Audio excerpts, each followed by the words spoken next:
Our Project Idaho series continues tonight with a look at teacher turnover here in Idaho. CBS 2's Haley Kramer joins us now. And Haley, you talked to Idaho education leaders about why our turnover rate is higher than the national average. Well, according to the report, more than 1,000 teachers in Idaho leave classrooms each year for reasons other than retirement. And until this problem is resolved, the state will be playing catch up with a need for more than 1,700 new teachers each year. The cost, more than $7 million a year. We sit above 10% of educators leave within their first 5 years, and that number has held steady and continued to grow. A report by the Idaho State Board of Education found the rest of the country has an average teacher turnover rate of about 8%. And based on the consistency of Idaho's rate, it's likely that 1,600 teachers will leave the profession next year. About 1,100 of them will leave for reasons other than retirement. Pay is a factor. We do need to look at that, and I think it's great that also our governor is looking at raising teacher pay as well. The other thing that we've learned through research is that a lot of our teachers are not staying in the profession, and so we're losing our veterans. Superintendent of Public Instruction Sherry Ibarra says better pay for both early career educators and veteran educators is being addressed in the budget. But it's not the only factor. I was an early teacher once too, and I understand the importance of having a great mentor.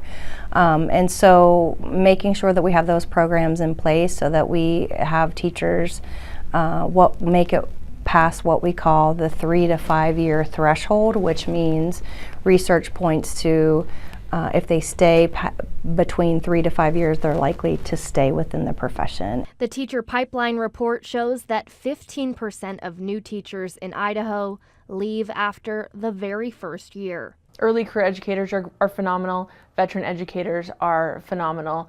But you need both. You need that support across the whole school. You need veteran educators to be there to support early career educators, and early career educators need mentors to help them through those early years.